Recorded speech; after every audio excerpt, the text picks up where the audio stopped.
Do you have trials that come in but don't stay? Well, today we're going to dive deep with Katie Dunphy. She's part of the DMM family. We're going to talk to her about what you can do, simple things you can do to get your leads to stay. Katie, welcome to the show.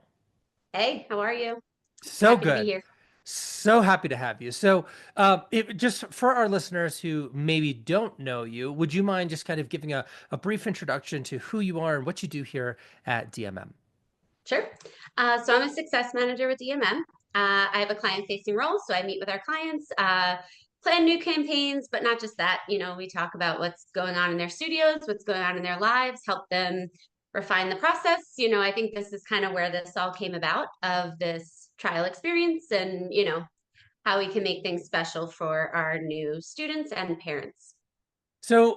Let's just back this up because everybody knows that Christian and I, outside of now successfully running a dance studio marketing agency, we don't have any actual background in dance. That's not the case for you. Sure. You have a background in dance. Would you mind just unpacking that a little bit so that our listeners can understand where you're coming from? Yeah, absolutely. So I was born and raised in New York. I grew up as a competitive dancer in New York. Started dancing when I was tiny, 2, 3 years old. And then as I was getting older, as a teenager in college, I was like, I think I was teaching. I think this is what I really want to do. So I decided in my 20s to open a dance studio of my own. And I ran a studio on Long Island for almost 12 years before, we had some life changes, we moved and things like that. But yeah, I've been in the dance world my whole life. And that studio story, I mean, we can have you back for that because that's a whole story in and of itself, the lessons that you learned along the way, the growth. But the reason that Sure. we're here today is I keep hearing, I've heard it. The first time I heard the first time I heard it, to be honest, I didn't pay much attention. I'm like, oh, great. But then I heard again and again and again and again. And finally, Christian said to me, he was like, whoa, Katie really gets how to make people feel special, dancers, dance moms, kids feel special that first visit.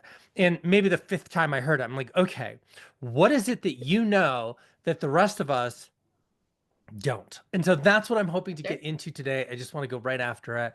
So what do you do differently? What do you know? What is the secret sauce that I keep hearing about that no one like what do you know that we don't know? Yeah. Well, to be totally honest, this started because I wasn't getting my trial students to come back. They were Mm, coming for a trial, and I thought, hey, they're going to come in, they're going to love everything we do. The parents are going to love the staff, and they're just going to want to come back without us putting any real effort into them or just thinking that they were going to come join our already established classes. And then finally, when they weren't converting to students and I was realizing what we were doing wasn't working, I took a step back and put myself in their shoes. And I was like, mm, yeah, it's actually a little uncomfortable to come in as a trial student to a class that's already established. The kids are already friends, they already know each other.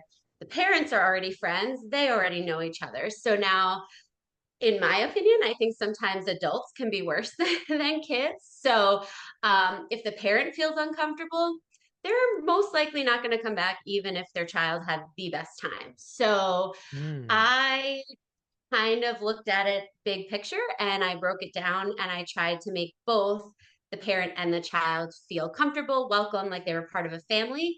But I realized that it takes some effort, that you have to put some work into that to make their trial experience great for them to come back and want to register. Love that. Two things that stood out to me is the first one is and we see this a lot. To be honest, different styles of dance kind of lean on this differently, but the idea that dance is valuable, and so once you try it, of course you're going to want to come back, right? Of course you will. Kind of taken it's a for granted. It's something that we just assume because if you are a dancer, it has been that big, meaningful cornerstone in your Sure. life. So of course it would be for everybody else. But I think you're right about the fact that we do forget. that your average parent doesn't know squat about Right. dance. They're just Right. clicking on an ad or they're showing up because their neighbor is showing up or like they don't understand the value in it. And so taking the intentional time to educate and to create an experience where they want to come back, brilliant. Second thing, just want to double tap on this because I think it's brilliant. I hate that expression. I don't know why I said it. I just want to punch down on it. I don't know. I don't know. Focus on it. I'm going to focus on it. Is the idea that if mom isn't comfortable, she's not bringing the kid back. Yeah. How, wh- how did the light bulb moment happen? Like, how did you come to that? Because saying it out loud, I think myself, I'm going, well, yeah, obviously, of course. And I'm assuming that all of our listeners are going, well, yeah, obviously, of course. But I've never heard anybody say that before. How did you come to that Yeah. actual conclusion?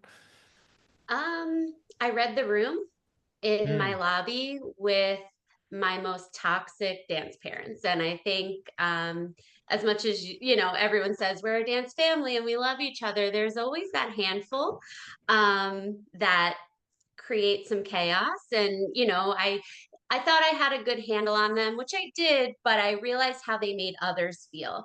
Mm. They were very nice to me because I had something to offer them and I had something to offer their child. But when a new parent would come in, it was almost like that high school moment where you're standing with your lunch tray and you have nowhere to nowhere to sit and no one's inviting you to sit with them type of thing. Mm. And I realized that I had to not only focus on the kids, but I had to focus on that too. So the beginning, hey, it was tedious. It was a lot of babysitting. And when you're babysitting adults, you get frustrated, I think. But I realized once I got into the groove and I found my flow and my process, it all worked out and it was fine. But that was definitely a light bulb moment for me to realize that it's not just the kids, it's the parents too. And the kids could be lovely and wonderful, but if mom isn't feeling like she's welcome and part of the group, she's not going to put herself through that 45 minutes or hour of torture in the lobby to sit there, for a dance class when she could potentially go to gymnastics or karate or something else where she may feel more welcome. Okay, super cool. So if you're listening today, maybe take a night off and while somebody else is teaching class, go kind of sit in the lobby and just observe without any preconceived notions or bias. Just look, watch the interactions, take note. Really fascinating stuff. So when you had this realization, you kind of went, "Oh, my mean girls, right? For lack of a better word, like the mean Sure. girls are creating Mm-hmm. an uncomfortable environment." How did you then start to bridge the gap to make changes? Like, how do you create an environment that's inclusive and welcoming and warm when it largely is based on other moms who are sitting in the lobby or other kids who, like you said, have been dancing together since September and they're friends or this is their third year. Like how did you nuts and bolts practically what you do? Yeah. So I'll start with the parents. I kind of did the same process with kids and parents, but it was a little bit easier with my parents. So Hmm. I made a list of just off the top of my head, who are my parents that lead with kindness? Who are the ones that are always willing to lend a helping hand? Who are the ones that go out of their way for others? Always seem to be leading the carpools and things like, like little things that stuck out to me of like, who are the helpers and the doers in my studio? And I rewarded them and I made them ambassadors, like mom ambassadors. And part of their role as a mom ambassador was I strategically placed them in my studio, in my lobby, Mm. and they were friends to the new, they have any questions, um, I learned very quickly that parents are skeptical of any of the staff at the studio because they know we're trying to pitch them something, we're trying to sell them something, we're trying to get them, So I did have the ones that would dodge our front desk, staff or dodge me sometimes because they didn't really, we would do the introductions and it was great, but they didn't really want to hear my spiel and, but they were more willing to sit and chat with another mom who was just sitting in the lobby reading her book or scrolling, her Instagram, and they were a little more open. And they were interested to hear like, oh, your daughter's been here for 3 years. Oh, your daughter, started doing one class and now she does four. Like, tell me about that. And I think because they could relate, um, so yeah, I just had a few of my moms just kind of, and of course, I didn't try to make it a job for them. I worked it around when they were at the studio and, but it was super important, I think, for me to have these built-in people that helped, and they supported me anyway. They were the ones that, you know, referred students to come in or shared anything that we put on social. They were doing it anyway, but to be rewarded for it and recognized for it, it helped. They felt special, but then it also helped these new moms feel welcome by other moms that are in the same boat, with the same age kids and things like that. Fascinating. So really, it just to sort of unpack that, break that down, these were moms, they were already doing it. You just formalized it. You just gave them Recognize them for it. a, a title and said, hey, you're a mombassador now, and here's the standard of excellence to be a mombassador. And by the way, you do these already. And now they get their, the little kudos Yeah, for that.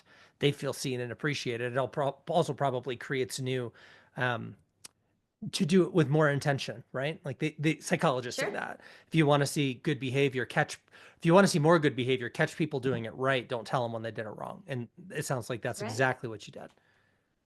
Yeah, absolutely. And we did Fascinating. things different year to year, but they got a shirt, which was nothing for me, but they thought it was Yeah. the coolest thing. And I thought maybe they would think it was silly at first, but then I looked around and had them wearing them, like at events and things, Hmm. and I was like, okay, pretty cool. They got a little plaque at the end of the year just as recognition. We did a little dinner for them. And they felt special, and it really wasn't much. I was ordering shirts anyway, or I was ordering awards for recital anyway. It wasn't extra work for me, but it made a huge difference. Did you recognize them at like the end of the year at the recital and the showcase? Did you like give them a platform? Did you share with them like, and these are our mom ambassadors, like big thank you, and everybody gets a ribbon, like that sort of, is that when you say I you're did. ordering awards, is that what you mean? Yeah, I gave them a little plaque as a thank you. Oh, you did say They that, got to yeah. come up on stage. So it wasn't a secret. Like I feel like the way I said it at first was like I put these spies in the lobby to, it wasn't like that at all.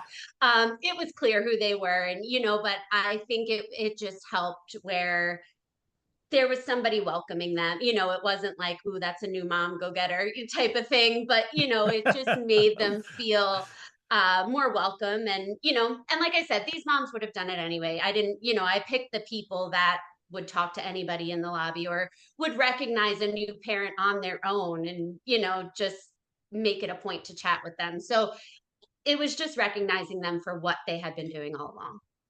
See, that's really smart because whether you realized it or not at the time, and I suspect that you did realize it, it was that you were bringing people together based on commonality. They could speak a common language.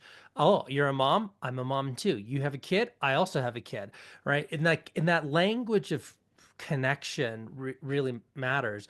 It's one of the reasons, and we figured this out by accident. Like you got it on purpose. We got it by accident. It's the same reason why at DMM, when we are looking to hire success managers, the first group that we go to are existing or former dance studio owners.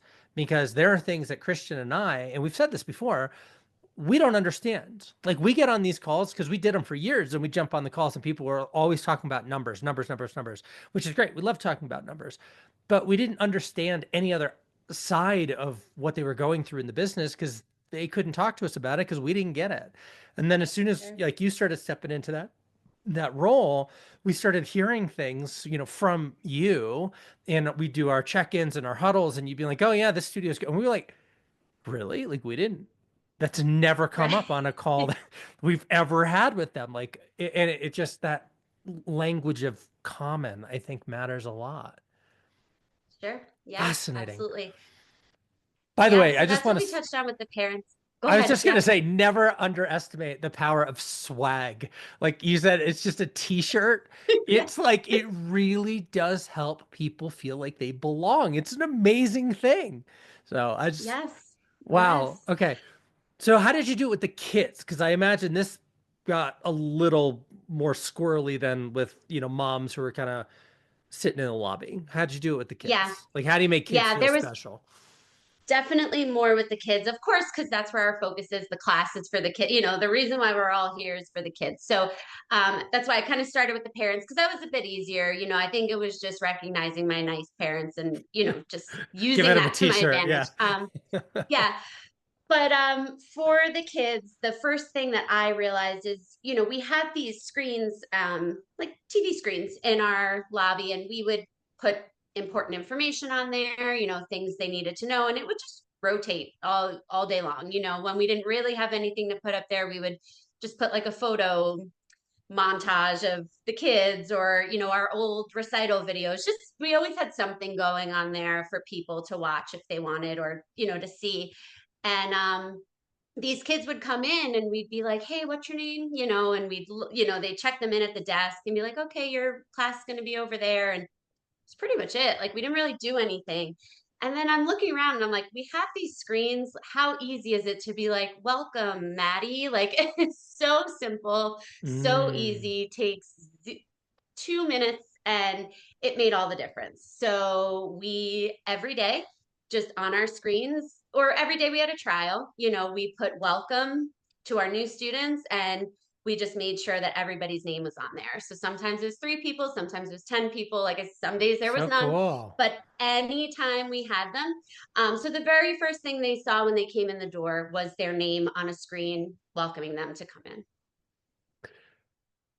So Dale Carnegie, who wrote How to Win Friends and Influence People, says in his book, I think it's him. It's either that or it's totally not him at all. But I believe he says that the sweetest word in any language is a person's own name.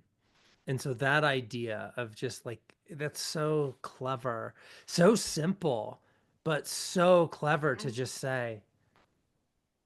welcome. Like we know you're coming, and we took 3 minutes out of our day, probably not even, to just put your name on the screen To and say just type your hello. name Like, in there. how cool is that?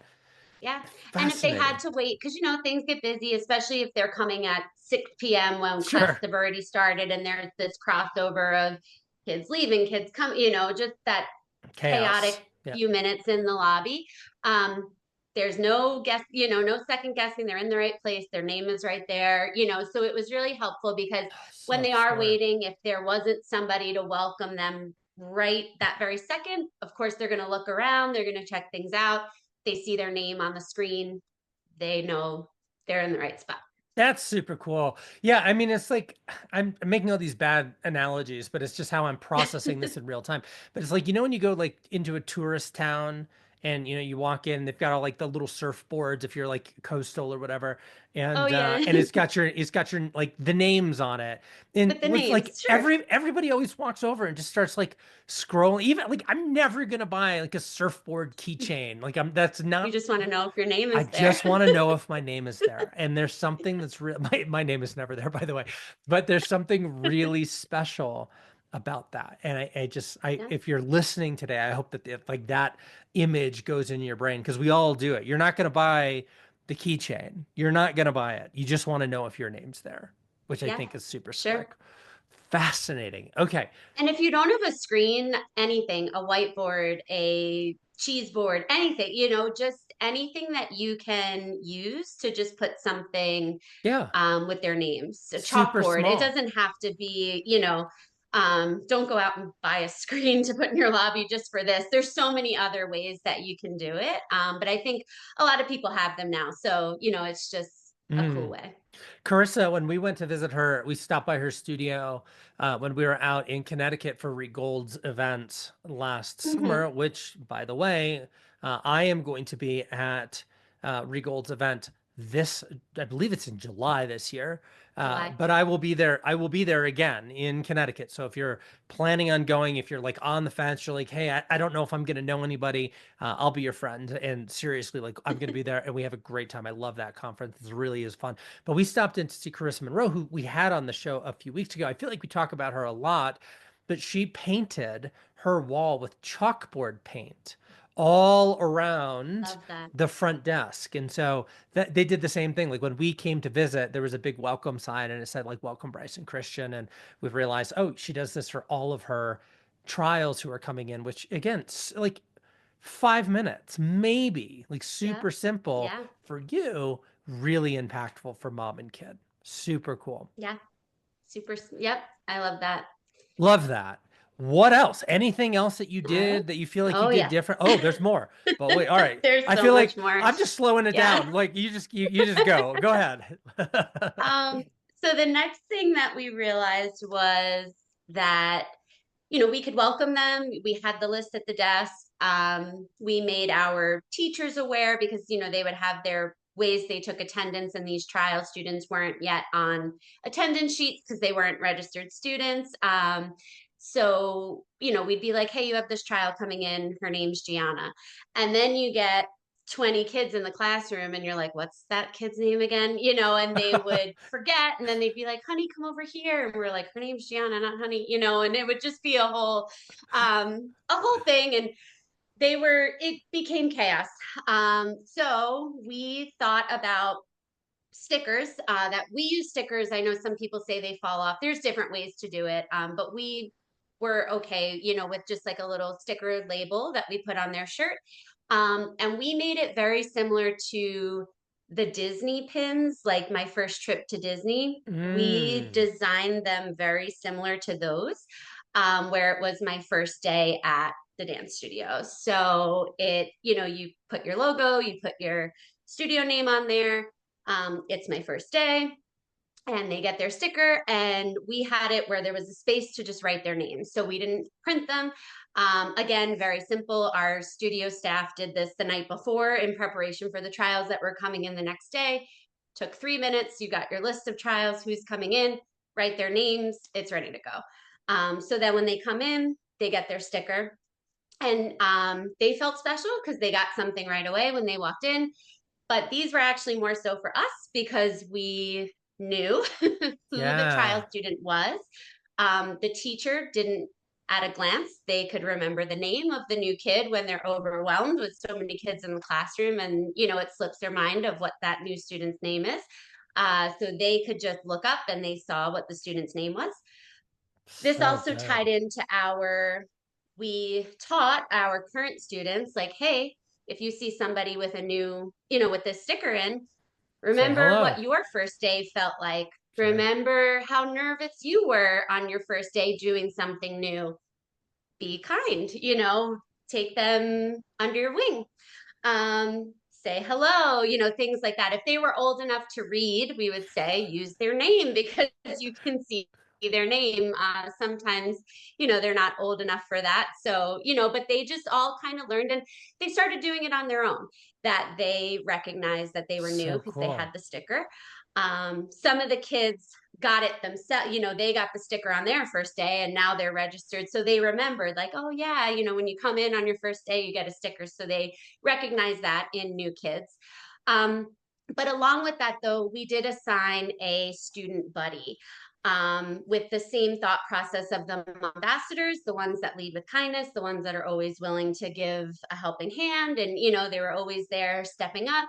We recognize the kids for that as well. So if they were kind and working hard and doing great and all of the things, they became a student buddy. So when a new trial student would come in, they would automatically be connected with their buddies, so they were walking into class with somebody who was going to show them the ropes and help them out, and that really seemed to help as well. The sticker thing is so, again, so simple, so elegant, right? Because Yeah. everybody, you've taught your staff, you taught your kids to understand what it means. Yeah, leading with empathy for, for the kids. The teachers have the kid's name at their disposal, which again, we get to use the name again and again and again, helps people feel known and seen and special. So cool. I actually have changed my opinion on name tags. I used to hate whenever I'd go to an event and they'd be like, "Here, take a name tag," and I'd be like, I hate it." And then Right. I start to realize like the power in that. Like when you have somebody's name, it's an instant icebreaker for kids, for parents, for teachers, right?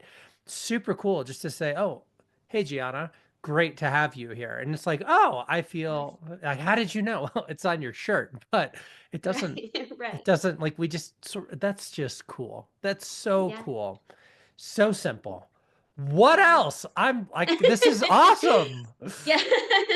So after they got their sticker, and we were prepared with staff. So if we knew we were having a lot of trials coming in, some days we had to bring in extra staff. So, this was just a case by case basis. But, when we kind of called over the student buddy and we linked everyone together, sometimes teachers can't be part of the introduction because they're teaching a class so we kind of do that last. But we would just give a quick tour just so they knew the important places of where they should, if they have to use the restroom or, if they needed to put a bag in the dressing room or something, we just showed them around the studio really quickly.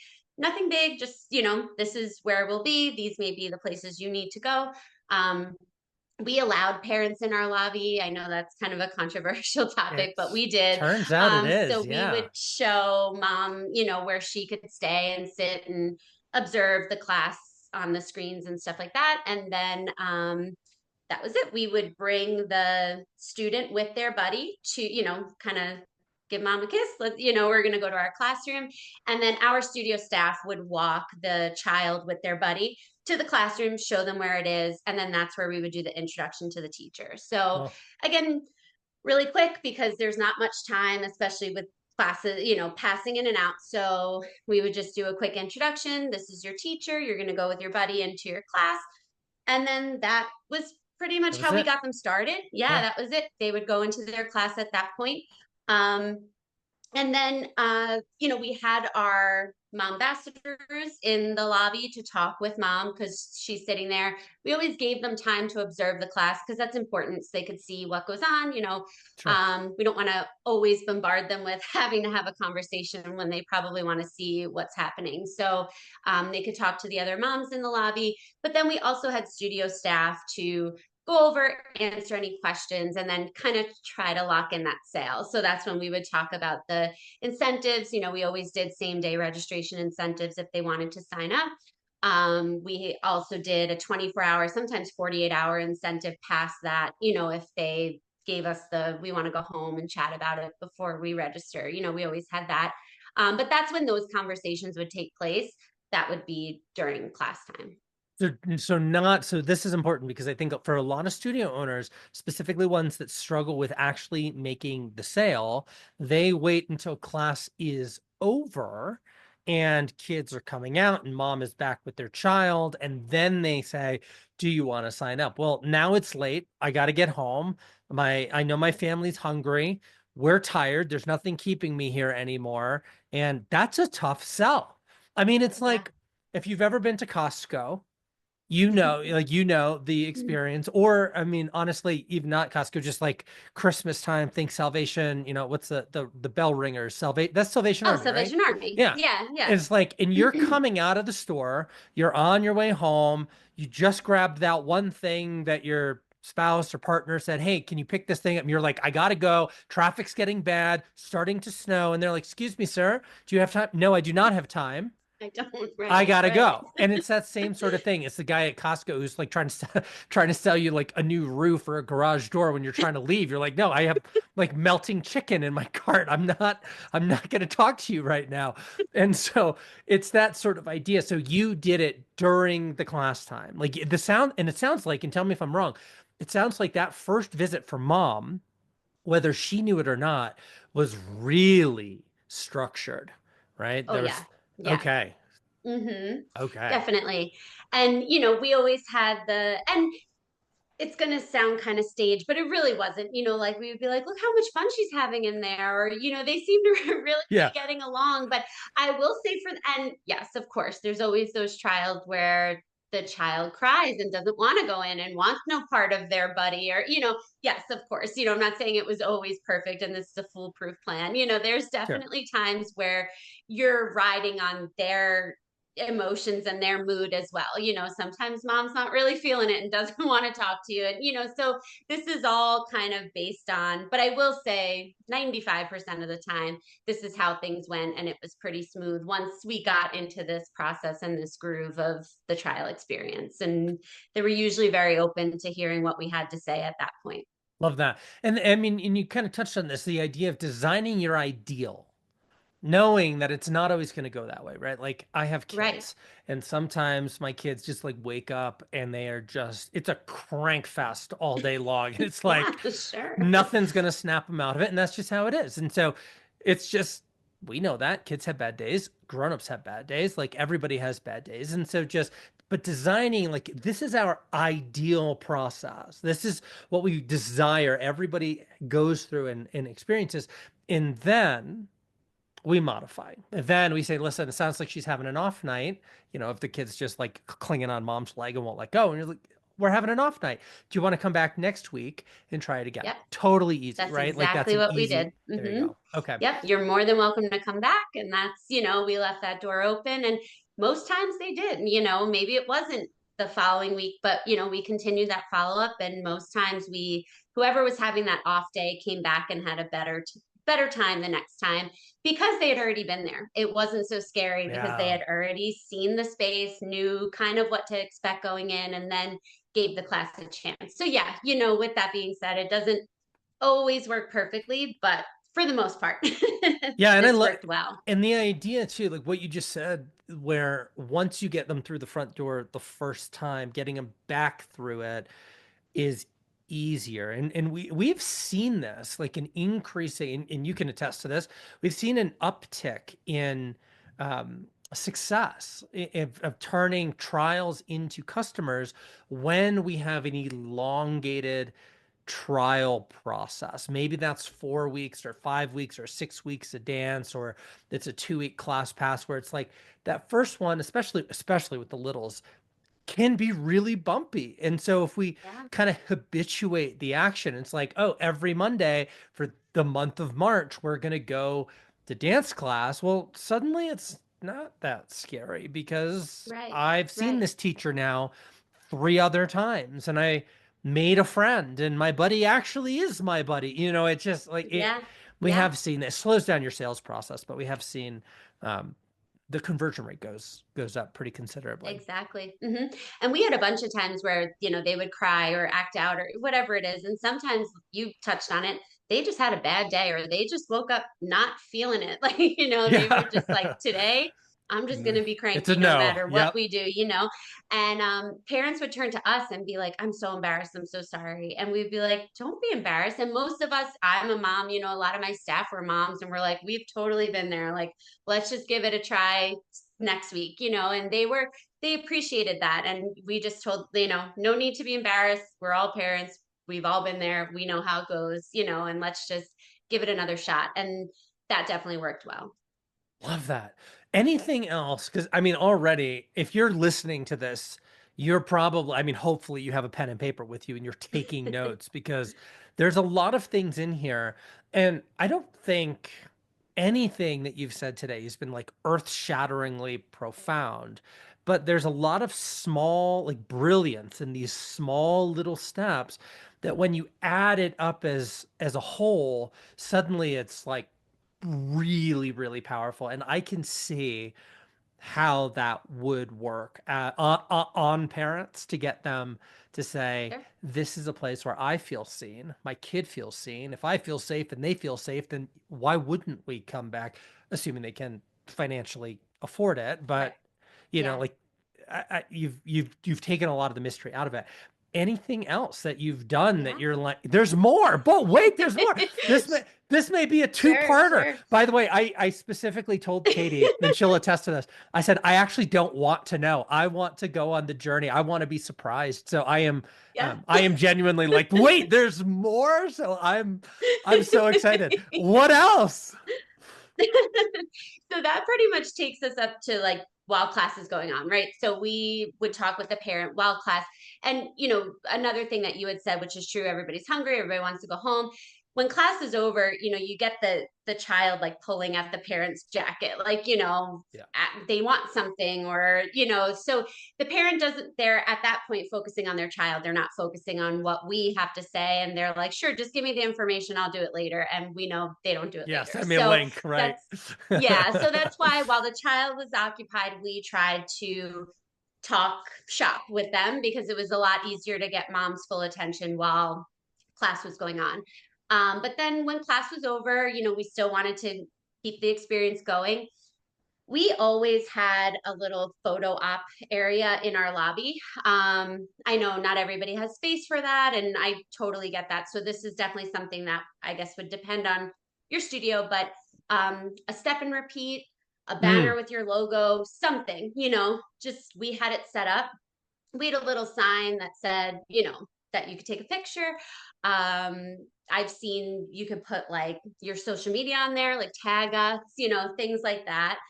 And who can the kids of course love to take selfies and stuff like that, but your logo is behind them every photo they take. But what we would do, and I got a little pushback from my staff some days when they weren't looking their best, but I was like, just do it.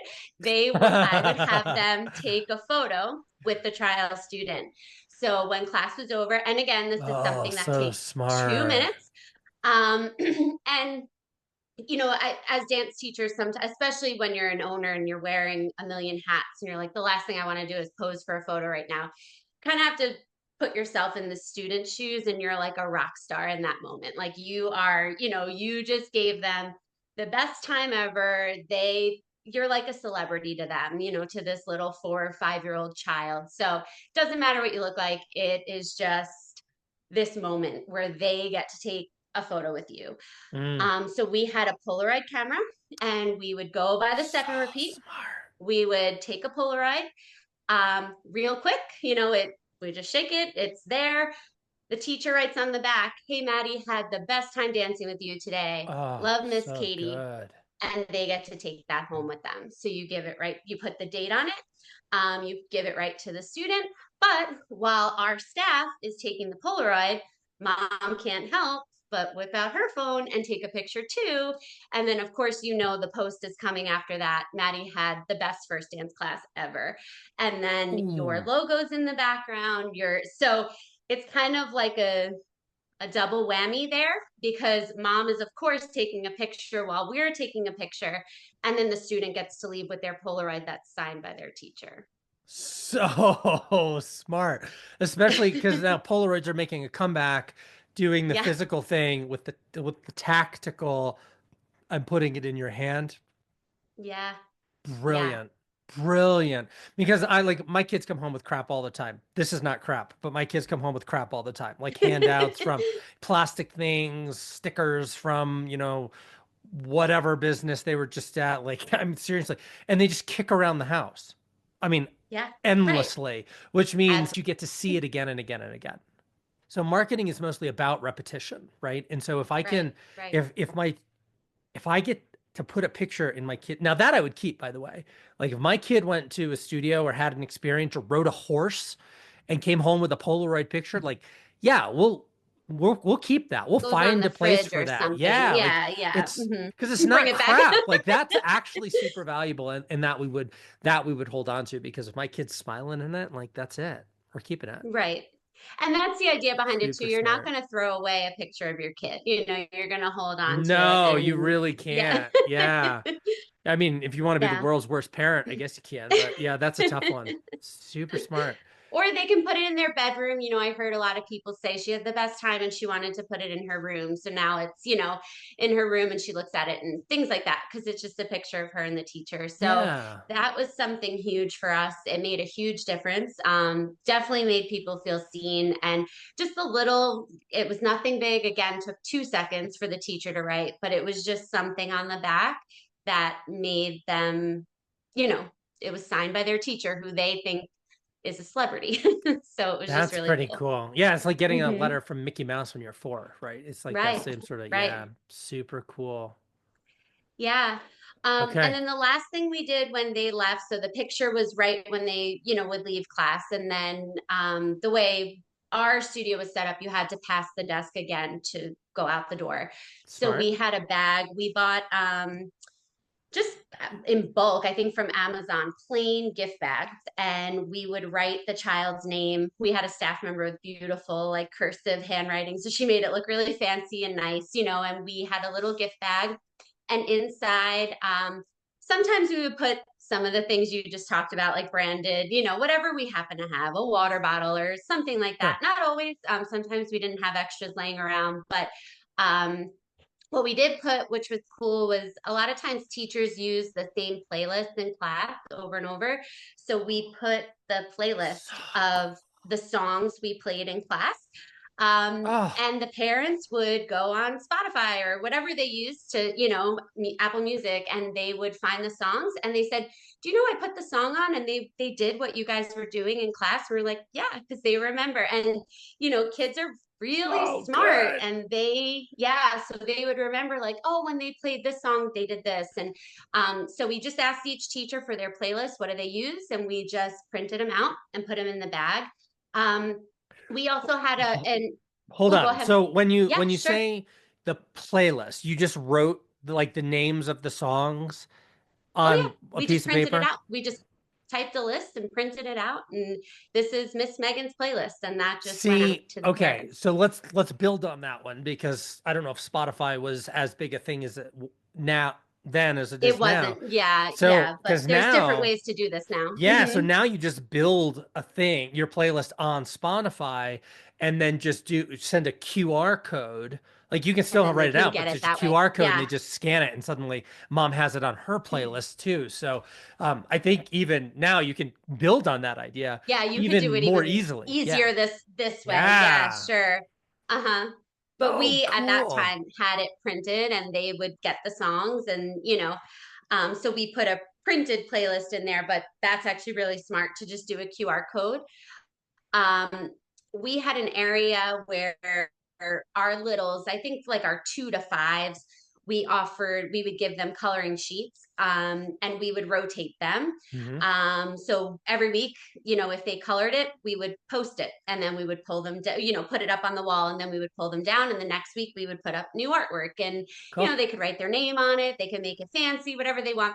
So the coloring sheet for the next week was in their bag as well. So it ask them Oh. to design it and put their spin on it and color it, whatever they want to do to it, decorate it and bring it back to us next week. So it was something that we pushed to try to get them to want to come back because they saw all the artwork on the wall, and then it was like, if you bring this back next week we're going to put yours up too. So they got the coloring sheet, and the coloring sheets would coincide with what style they did. So if they came Sure. for tap, they got a tap coloring sheet. Now, again, this was just for littles because if you handed this to an 11-year-old, they'd be like, I don't want any part of that. I don't want to do it. But it was for our younger students. I don't know. I have a 10-year-old at home and she loves coloring sheets still. Like Yeah. she goes online.